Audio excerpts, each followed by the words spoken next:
comportements, l'environnement et l'obésité. Donc ce n'est pas directement un sujet clinique, alors je pourrais vous parler de la clinique, mais je pense que c'est un sujet qui a potentiellement des implications cliniques. Et de toute façon, que fait le clinicien sinon s'occuper des comportements et également de l'environnement de vie des patients, même quand ils ont eu une chirurgie bariatrique. Alors, pour commencer, regardons la carte. Alors, en termes de prévalence de l'obésité, ce qui est quand même vraiment étonnant, c'est la variabilité dans l'espace. La variabilité entre continents, la variabilité entre pays, et puis on le sait aussi, par exemple en France et dans d'autres pays, la variabilité entre régions. Donc pour travailler avec des géographes depuis quelques années, la question du géographe, c'est pourquoi ici et pas là. Et la variabilité, elle est aussi importante et étonnante dans le temps, puisque, on le sait, dans aucun pays du monde, la prévalence de l'obésité a diminué, sauf peut-être la Corée du Nord, mais c'est quand même un exemple à part. Et donc ici, si on regarde l'évolution au cours du temps, donc il y a une augmentation dans tous ces pays développés, c'est les pays de l'OCDE. Et puis surtout, ce qui est important aussi à rappeler, c'est que c'est les pays qui avaient la prévalence la plus élevée au départ de ces analyses, qui ont augmenté le plus.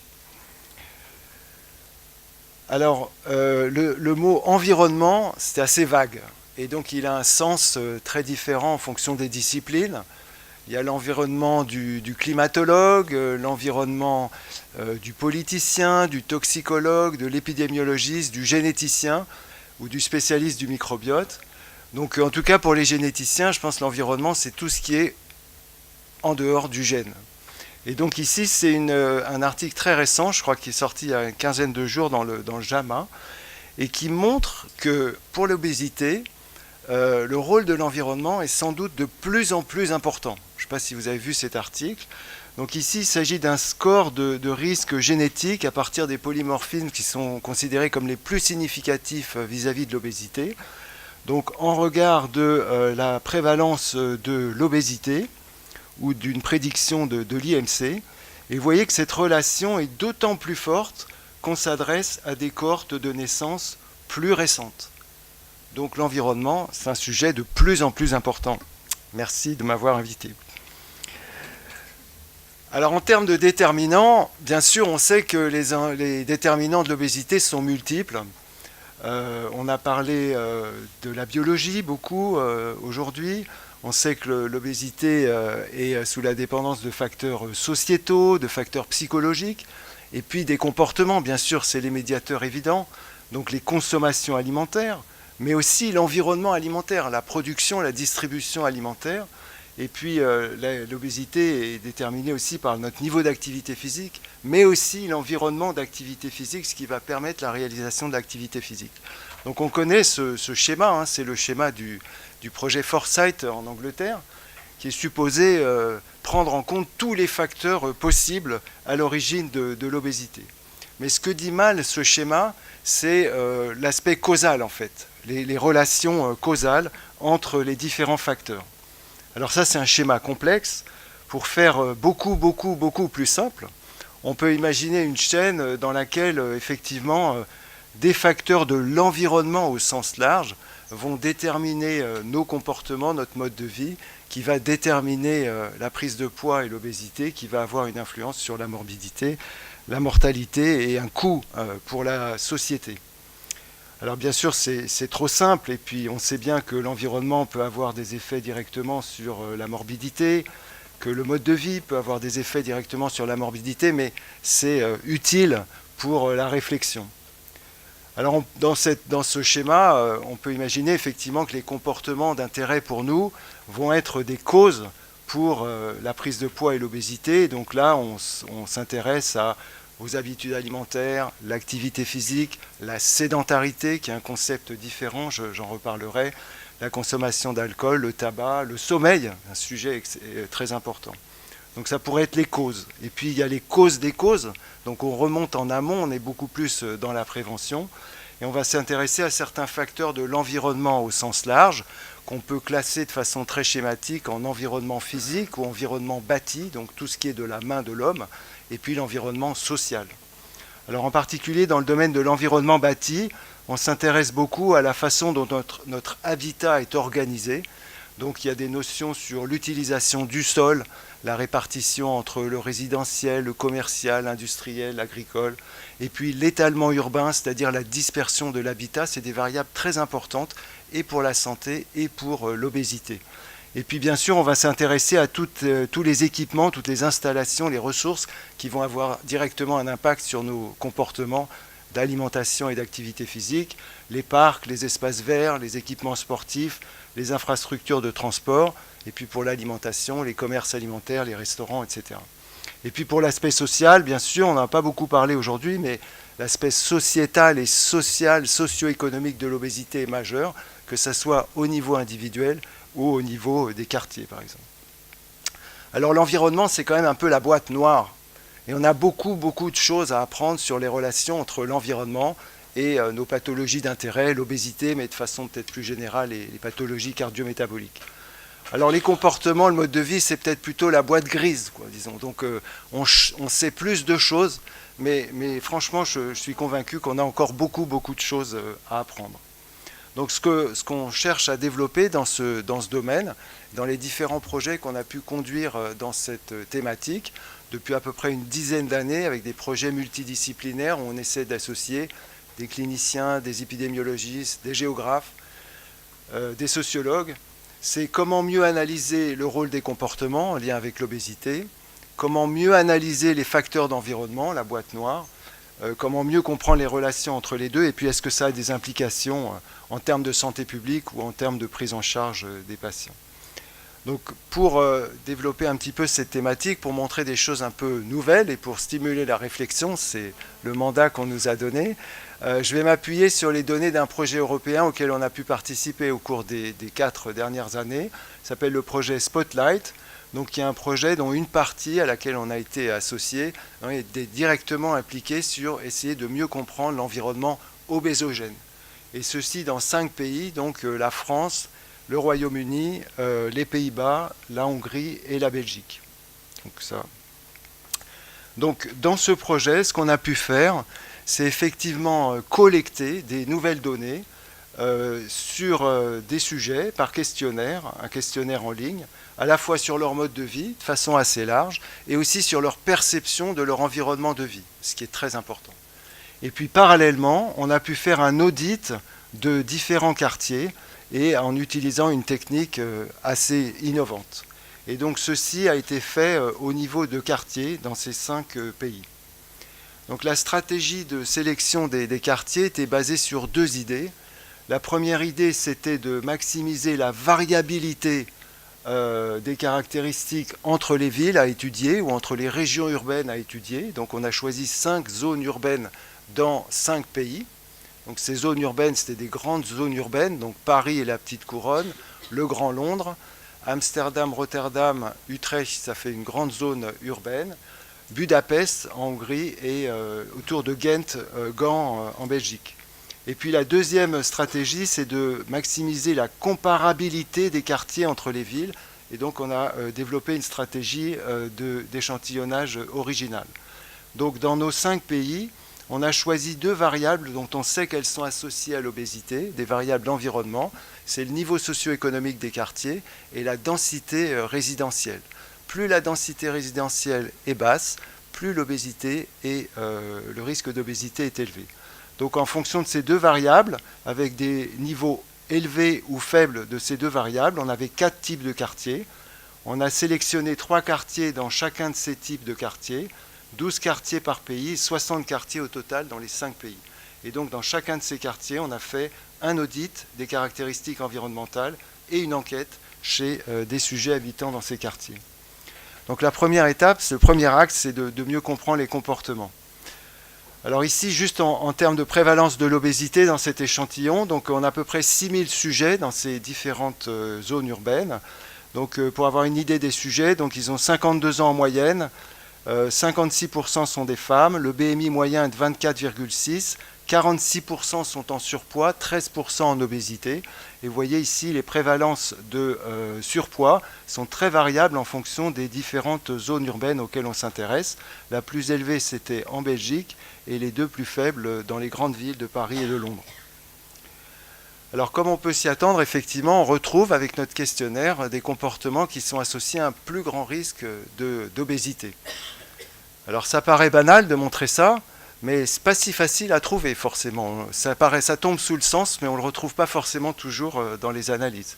Donc effectivement, le risque d'obésité est associé à un plus faible niveau d'activité physique, moins de consommation de légumes, un temps plus long devant la télé, assis devant la télé, le fait d'avoir été ancien fumeur et de peu dormir.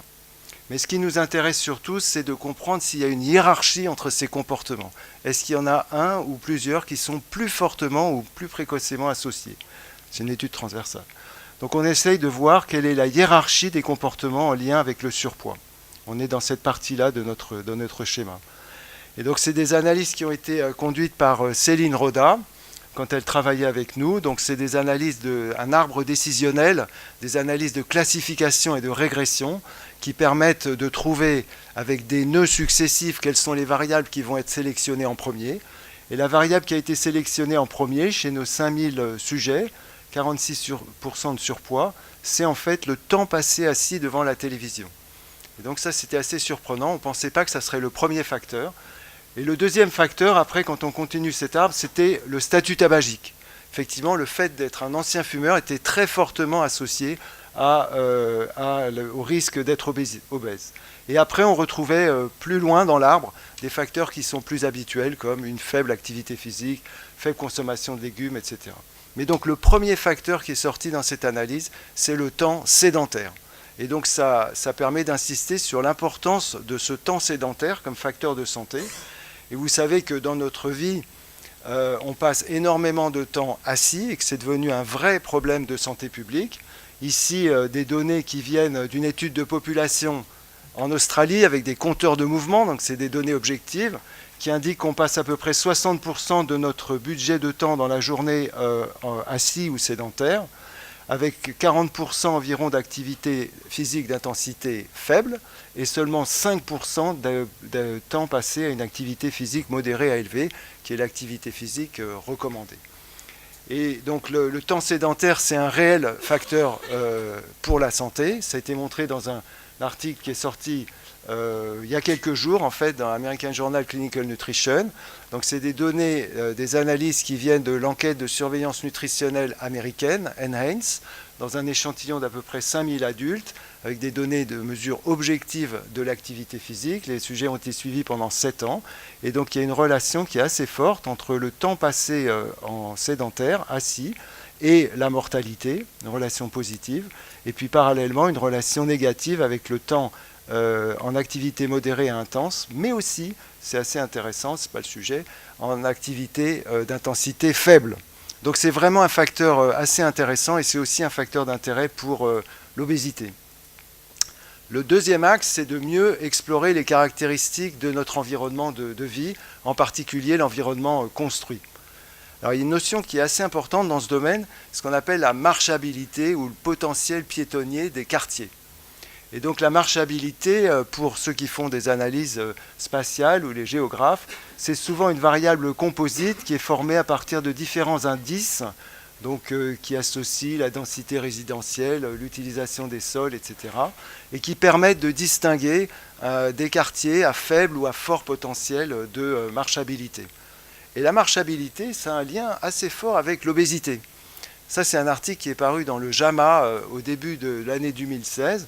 Donc, c'est des données canadiennes, du recensement canadien, des enquêtes transversales répétées dans 4 grandes villes, 4 zones urbaines au Canada. Et donc ici, vous avez, en fonction des années, la prévalence de l'obésité ou du surpoids en fonction des quintiles de la marchabilité des quartiers. Et en fait, vous voyez que c'est seulement dans le quintile le plus élevé de la marchabilité des quartiers que la prévalence du surpoids n'a pas augmenté. Donc c'est probablement un facteur assez important. Alors ce qu'on aimerait bien comprendre, c'est quels sont les éléments qui vont définir la marchabilité, de quoi est fait la marchabilité. Donc pour mieux comprendre les caractéristiques de l'environnement, quand on travaille avec les géographes, il y a plusieurs types de méthodes auxquelles on peut s'adresser. Les méthodes subjectives, donc c'est les questionnaires. On va questionner les gens sur leur perception de leur environnement de vie, et c'est très important. Et puis il y a des méthodes objectives, donc les géographes utilisent des systèmes d'information géographique, et donc ils appliquent ces analyses soit à des bases de données comme des annuaires, soit à des données qui sont tirées d'audits sur le terrain. Donc soit on envoie des observateurs, soit on utilise d'autres méthodes.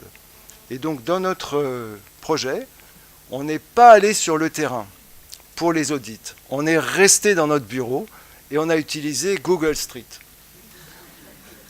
Alors moi qui ai été étudiant ici, donc j'ai ressorti la rue de l'école de médecine. Donc ici c'est là qu'on est, ça c'est l'image de Google Street. Donc vous pouvez voir les différents éléments qu'on peut observer dans Google Street. Et donc dans ce projet, donc je vous rappelle, Google Street existe depuis une dizaine d'années. Google Street est fait à partir de photos qui sont prises sur des véhicules qui circulent dans les rues. Et donc c'est une vue panoramique au niveau de la rue. Ce n'est pas la même chose que Google Earth. Google Earth, c'est des photos satellites. Et donc c'est une vue d'oiseau, vue à vol d'oiseau, alors que là c'est vue du niveau de la rue. Alors Google Street est disponible dans beaucoup de pays, mais pas dans tous. Donc heureusement c'était disponible dans les différents pays de notre projet. Et puis, il y a un vrai avantage, effectivement, à faire un audit virtuel des caractéristiques des quartiers. Donc, c'est ce qu'on avait publié dans une revue qu'on a fait au début du projet. D'abord, c'est gratuit. On peut l'utiliser sur de larges zones géographiques, encore que la couverture ne soit pas complète. Et puis, dans certaines petites villes, elle est même très incomplète. Ça permet de gagner du temps, ça permet en termes de trajet, ça permet aussi d'être plus sécure. Donc, on n'a pas besoin d'aller dans des quartiers difficiles. On reste sur son bureau pour regarder ce qu'il y a dans le quartier. Bon, il y a aussi des limites. Il y a en particulier une limite très importante, c'est la variation temporelle des images. Donc les images ont une date, on peut savoir à quel moment, à quelle heure elles ont été prises. Bien évidemment, si vous prenez une photo à 5 h du matin, boulevard Sébastopol, ou à 4 h de l'après-midi le samedi, ça ne va pas du tout être la même image, en particulier pour certains éléments qui ne sont pas des éléments tout à fait construits. Alors dans le projet, on a construit un outil qui permet de faire un audit virtuel des caractéristiques obésogènes des quartiers, celles qui sont liées à l'activité physique et à l'alimentation, avec 8 dimensions dans cet audit et 42 items, donc des dimensions liées à l'activité physique et des dimensions liées à l'alimentation, puis des dimensions plus liées à la perception comme les caractères esthétiques du quartier. Donc ça, c'est pour montrer que quand on compare le virtual audit avec un audit sur le terrain, ce qui a été fait en Hollande par nos collègues, on a une assez bonne concordance entre les deux méthodes. Donc on considérait que c'était une méthode fiable. Ensuite, donc dans les différents quartiers dont je vous parlais tout à l'heure, on a donc été amené à examiner 4500 segments de rue. Donc ça, c'est quand même un travail très très très important parce qu'on n'a pas en fait automatisé cet audit. Et donc peut-être ça peut faire partie des projets futurs, mais dans le périmètre de notre projet, on n'avait pas les moyens d'automatiser l'audit. Donc juste pour vous donner quelques éléments de ce qu'on peut voir avec ce genre de méthode.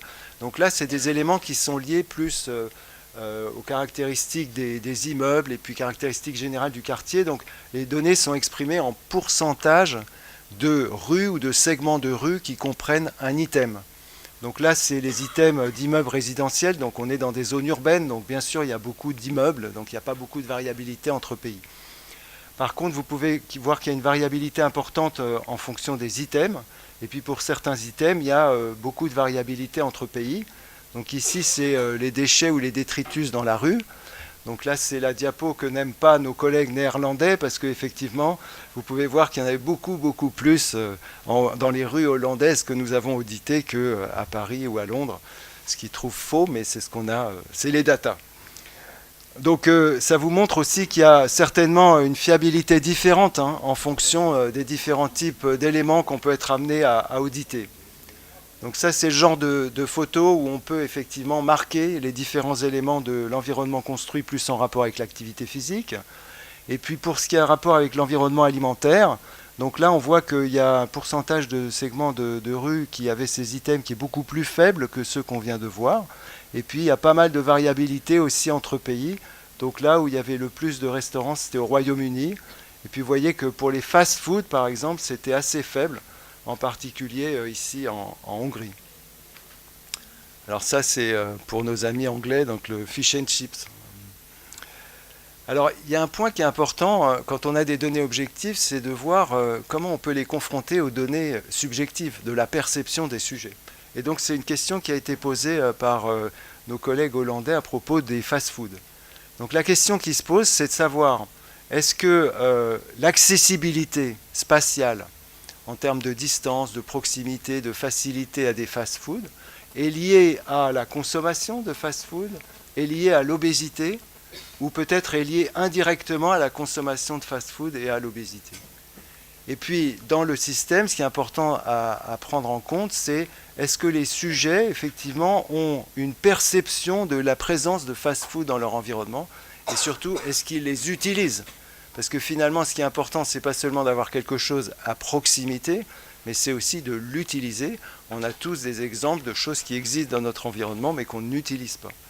Donc en fait, cette analyse de médiation, elle n'a pas montré énormément de relations significatives. En particulier, il n'y avait pas de relation significative entre l'accessibilité au fast-food et la consommation, ou entre l'accessibilité au fast-food et l'obésité. Par contre, il y avait une relation entre l'accessibilité au fast-food et la perception qu'il y avait bien des fast-food et surtout leur usage. Et puis il y avait une relation entre la perception de l'existence de fast-food et la consommation. Donc vous voyez, c'est des chaînes causales un peu incomplètes qu'on peut être amené à trouver, mais c'est des pistes. Alors là, peut-être qu'on n'a pas trouvé beaucoup de choses parce qu'on n'a regardé qu'un seul des éléments de l'environnement. Et donc dans d'autres analyses, ce qu'on a essayé de faire, c'est de prendre en compte l'ensemble des éléments de l'environnement qu'on avait analysés ou répertoriés pour faire une typologie. Donc ça, c'est Thierry Feuillet qui a fait ça. Donc c'est des analyses factorielles suivies par des analyses de clusters sur les grandes dimensions identifiées. Et donc en prenant en compte l'ensemble des éléments de notre virtual audit, Thierry Feuillet arrivait à identifier 4 grands types ou 4 typologies de quartiers. Donc il y a des quartiers qui sont dits verts, beaucoup d'arbres, mais avec une densité résidentielle faible. Des quartiers qui sont comme favorisant la mobilité active. Des quartiers qui sont plutôt avec une densité résidentielle élevée, mais avec des qualités esthétiques faibles. Et puis des quartiers où il y a beaucoup d'équipements ou d'installations en rapport avec l'alimentation et l'activité physique. Donc c'est un premier essai pour essayer de trouver des typologies de quartiers qui pourraient être d'intérêt dans notre thématique. Et puis quand on regarde effectivement la prévalence du surpoids dans ces différents types de quartiers, il y a des différences très importantes. Et donc on trouve la plus grande prévalence de surpoids dans les quartiers dits verts avec la densité résidentielle la plus faible, ce qui est effectivement cohérent avec ce qu'on sait de l'importance de ce facteur, la densité résidentielle. Donc la question qu'on peut se poser pour finir, c'est effectivement est-ce que ça a des implications pratiques? Alors d'abord en termes plutôt de population. Et donc là on prend avantage de ce qu'on appelle les expériences naturelles, c'est-à-dire des transformations de notre environnement, de notre quotidien, qui se font et qu'on peut suivre, qu'on peut accompagner pour voir si elles sont associées à des changements des paramètres d'intérêt. Donc ici, par exemple, c'est dans une ville américaine, a été introduit un nouveau système de transport en commun. Et donc l'introduction de ce système était supposée, suspectée, pouvoir favoriser la marche, puisque les personnes allaient moins prendre leur voiture. Et donc il y a un échantillon de sujets de cette communauté qui ont été évalués avant et après la mise en route de ce système. Et il y a une relation assez étonnante donc, qui a été publiée il y a quelques années, où effectivement il y avait une relation inverse entre l'introduction de ce système et l'IMC. Par contre, il n'y avait pas de relation significative avec une augmentation de la marche ou une augmentation de l'activité physique. Donc vous voyez, c'est toujours un peu un tableau incomplet, mais il y a quand même des pistes et des idées pour suivre comment des changements de l'environnement peuvent induire des changements de comportement, et ici même de l'IMC comme outcome. Et puis, il y a un certain nombre d'articles qui ont suivi la mise en place des vélos en libre service. Donc ici, c'est à Montréal. Donc le système s'appelle Bixi. Et donc ici, c'est la probabilité de faire du vélo avant, après 1 an et après 2 ans, en fonction de l'exposition ou non à des stations de vélo en libre service. Effectivement, vous pouvez voir qu'il y a une augmentation de la probabilité de faire du vélo, ce qui est pas forcément très étonnant, mais il y a beaucoup d'autres villes où il n'y a pas eu ce genre d'études, et par exemple à Paris, ce qui est assez dommage. D'autres études très intéressantes ont été faites, par exemple à Barcelone aussi, où il y a un système de vélo en libre service, où ils ont montré qu'il y avait un impact, une simulation qui montrait qu'il y avait un impact sur la mortalité en particulier, par l'augmentation de l'activité physique au quotidien. Donc ce que j'ai essayé de vous montrer, c'est que non, non, non, il n'y avait pas d'augmentation des accidents. Non, non, non, il n'y avait pas d'augmentation. Justement, ça a été modélisé dans cet article. Donc ce que j'essaie de vous montrer, c'est que les nombreux comportements qui sont liés à l'obésité, je pense que c'est très important de les envisager de façon conjointe. Et qu'il existe probablement une hiérarchie des comportements en lien avec l'obésité, qui peut être différente en fonction de là où on se trouve, mais c'est une notion importante. Et surtout, le rôle de la sédentarité, le temps passé assis par rapport à l'activité physique doit certainement être mieux compris. Ça fait partie des domaines qu'on étudie depuis longtemps. Il y a des nouvelles méthodes d'étude des facteurs d'environnement en lien avec l'obésité qui permettent une approche à large échelle. Et surtout, cette étude des facteurs de l'environnement objective doit être associée toujours à l'étude, à la mesure des perceptions des sujets pour mieux comprendre ce qui se passe. Les expériences naturelles, c'est vraiment un champ très intéressant pour essayer de mieux comprendre l'évaluation en vie réelle de transformation de notre environnement et son impact sur les comportements, voire l'obésité. Et puis bien sûr, il y a une notion qui est assez complexe, c'est celle d'accessibilité, parce que ce n'est pas parce que quelque chose est accessible forcément qu'on va l'utiliser. L'accessibilité, elle va dépendre de la proximité, mais pas que de la proximité, de la disponibilité, de la diversité de l'offre, et puis bien sûr du coût abordable ou pas de ce qui est proposé, comme ça a déjà été souligné par certains auteurs depuis longtemps.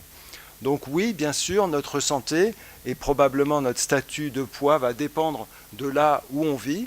Donc je pense que c'est un domaine assez intéressant pour mieux comprendre les déterminants associés à l'obésité.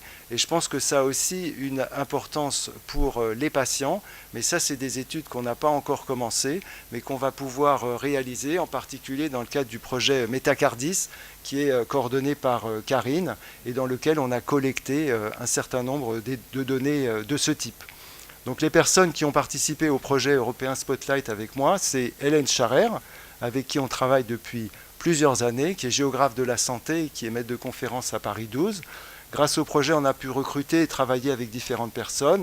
Thierry Feuillet, qui est géographe, qui a fait les analyses spatiales et les typologies de quartiers. Céline Roda, qui est une épidémiologiste exceptionnelle et qui a fait l'analyse carte. Et puis d'autres qui nous ont extrêmement aidés, particulièrement dans les aspects techniques du virtual audit. Maher Benreba, qui est géographe. Anaïs Dubreuil qui a fait l'enquête sur le terrain parce qu'il fallait quand même aller sur le terrain pour poser des questions au sujet, et Alexis Canson qui l'a aidé. Et puis je veux remercier aussi mes collègues du service de nutrition, la collaboration depuis près de 20 ans avec l'équipe d'épidémiologie nutritionnelle de l'INSERM de Serge Erkberg, et puis tous les collègues impliqués dans les projets nationaux et les projets européens au cours des années, et j'espère au cours des années futures. Merci pour votre attention.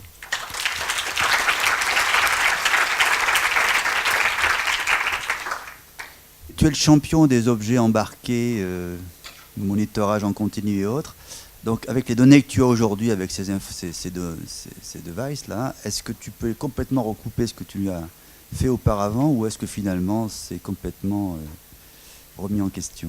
Alors oui, ça effectivement c'est un champ très important pour les années qui viennent. Donc c'est pas forcément si simple à utiliser ou à analyser aujourd'hui. Donc on a des compteurs de mouvement, on a des GPS.